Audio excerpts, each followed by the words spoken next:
If you know the enemy and know yourself, you need not fear the result of 100 battles.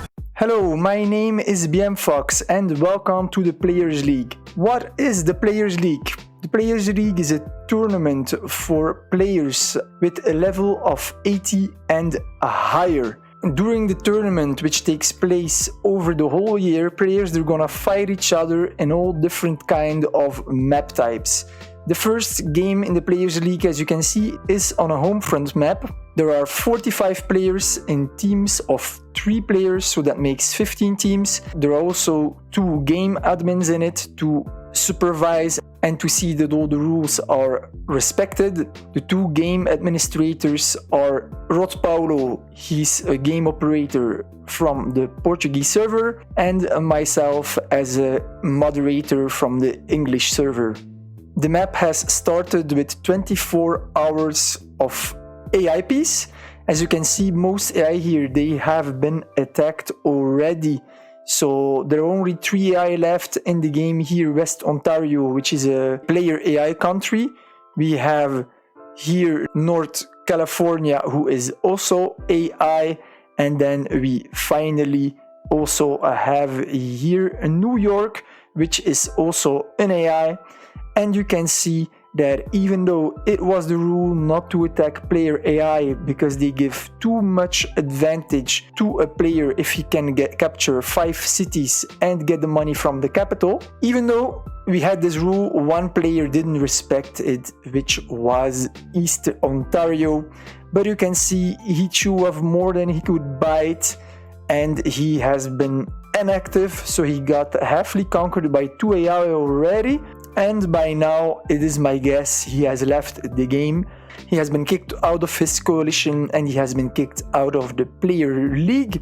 So we have 44 players left in the game to compete with each other. And I mean, these players, they are pro.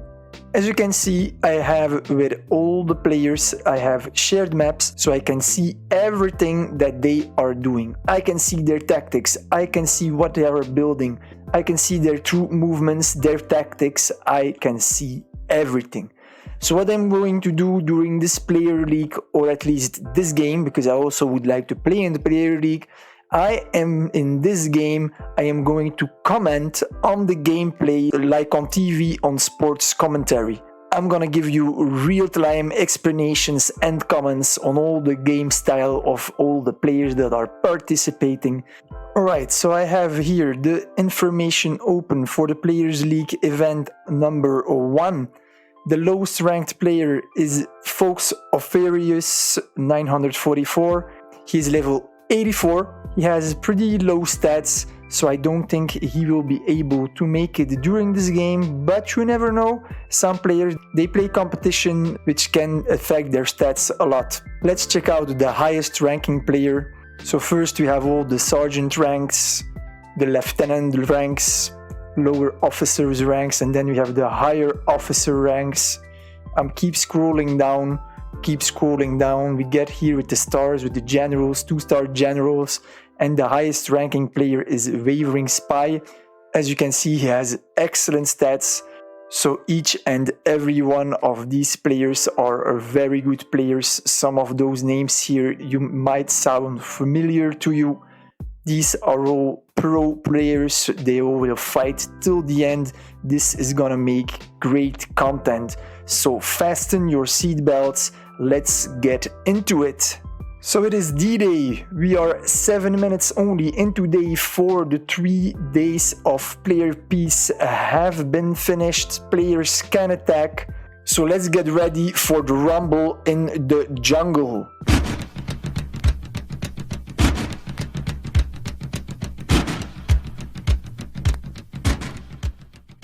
Let's go to the newspaper, probably it is players wishing good luck, exactly. And there we have it, the rumble in the jungle from Colombia. I'm gonna write my article as well. Good luck. Okay, so good luck. The admin team wishes everyone a good luck and a lot of fun with our Players League logo. And send.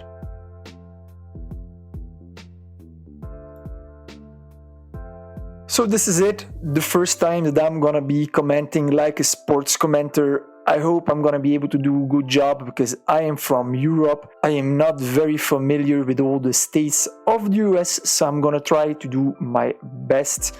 I'm gonna go to the diplomacy menu already, select all the coalitions, and you can see every coalition here. They consist out of 3 players, all players the best of the best, all the ones ready to face the challenge.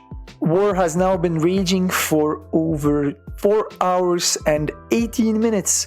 But before we get into detail, let's check out the Mightiest army list before we do that in the newspaper. So I'm gonna scroll all the way down. As I always say, activity is the key to success, and you can see that most probably Florida, Ohio, Alaska, Central America, West Texas, West Mexico, West British Columbia and Mexico City have been more active, have produced more armies than the other nations. Another explanation can be that these are probably Axis players. As Axis deals 15% more damage, their armies are mightier than the other nations, which gives a very big advantage in the early game. Not only that, but those must be the nations also that have lost less units during AI wars. Alright, let's go see what is happening on the map. Colombia, Venezuela, they are in war, which comes to no surprise. You can see here, I see immediately that Venezuela went for artillery, a lot of it. Let's check out just fast what is the doctrine of this nation, Comintern, which is why you can see here a lot of rocket artillery. Rocket artillery poses an advantage early on in the game. I see a nation embarking here. This is Colombia. Nice one. Venezuela will have soon a visual on this unit, so I don't think that this one will be able to arrive on its target because it needs to disembark. The cruisers of Venezuela are doing a good job, but also here you can see there are 10 armored cars. That is a force to be reckoned with, and here they are 11 infantry. Venezuela is doing a great job. The flags between the two nations are deceiving, they're almost the same. See here, red, blue and yellow. And then here if we check the same, red, blue, yellow. So this is difficult to see the difference. The line in blue is a much smaller, but it's difficult to recognize the different armies, especially as I have shared the map with both of them. It's difficult for me to see who has the upper hand here in the fight. Let's see what Doctrine Colombia has. He is Axis. Oh, Axis against Comintern. Comintern deals 10% less damage, Axis deals 15% more damage. This is a difference of 25%. This is huge, especially in early game. Colombia has been playing it smart. He has been investing in armored cars. Armored cars are difficult to stop. They're very fast. Rocket artillery are slow. You need to be extremely active to be able to not be caught in battle. However, you can see here that the cities are empty. So he must have an understanding here with Central America, because otherwise he would be wide open to get flanked right there. Also, Colombia has captured way more territory during the AI war, so he's probably more active than Venezuela. If we're gonna look at Cuba, you will see that Florida has invested heavily in Navy. He has combined with here the battleship. He has 6 battleships, 6 cruisers, 4 destroyers, 6 submarines. So you can't do anything against the stack. I mean, this is a giant firepower. He's protected against subs with those destroyers and cruisers, which are good against subs as well. Cruisers give air cover, so naval bombers are useless. And then with those battleships, you can just bombard with impunity, which is happening. And simply Cuba has nowhere to hide because his country is long and narrow. So these battleships, they're always gonna be in range. Cuba also has a navy, but I think his navy is smaller. He has 1 battleship, 9 cruisers, 7 destroyers. He's outgunned. He's outgunned. In the long term, he will lose, but this player, he is Mark Acker. He's from the Alliance America Euclea, one of the best alliances in the game. They're ranked 2nd after Panzer divisions. A very competitive alliance. He is used to dealing with these types of situations, so I'm very curious to see how he's gonna cope with this. Florida is well protecting his core provinces. He has made stacks all over his territory to protect it.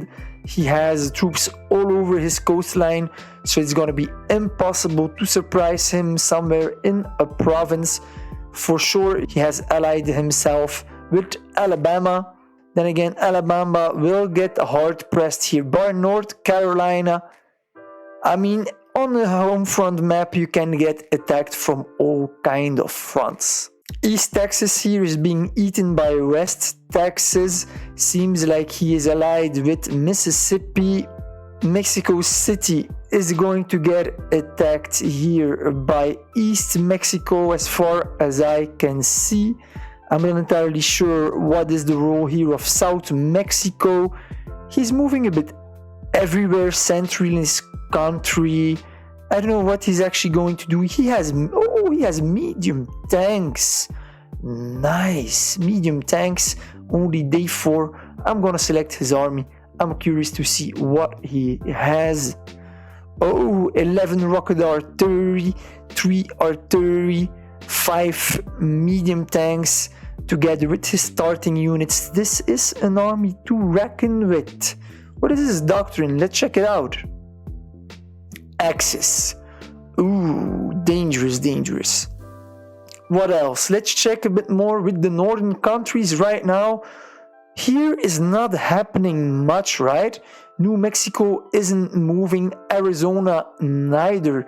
South California isn't moving too. He was at war with North California, but still, he's not doing anything. It seems like he's pretty inactive. We've got Oregon here, however, who is fighting against North California. Also here, Utah, nothing much is happening. Not so much in Wyoming and neither. It's pretty quiet up north, no?